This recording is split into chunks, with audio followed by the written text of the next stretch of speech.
Գալիլեայի Կաննա քաղաքը նշանավորվեց Հիսուս Քրիստոսի գործած առաջին հրաշքով։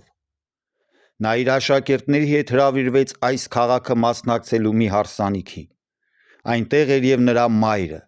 Սուրբ Մարիամ Աստվածածինը։ Հարսանիքի ընթացքում անսպասելիորեն գինին վերջացավ, և Սուրբ Մարիամը դիմեց Հիսուսին ասելով, թե գինի չունեն։ Նա գիտեր իր որդու աստվածային շնորհների մասին և ցանկանում էր, որ դրանք այժմ ի հայտ գան։ Ու թեև Հիսուսը պատասխանեց, որ դեռևս չի եկել իր ժամը, Մարիամը սպասավորներին ցույց տալով իր որդուն ասաց. «Ինչ որ ձեզ ասի, արեք»։ Այսպես Տիրամայրն առաջին անգամ հանդես եկավ իր բարեխոսությամբ, անսպասելիորեն նեղության մեջ հայտնվածների համար։ Նա չէր կամենում, որ գինին սպառվելու պատճառով հարսնանքատերերը խայտառակվեն։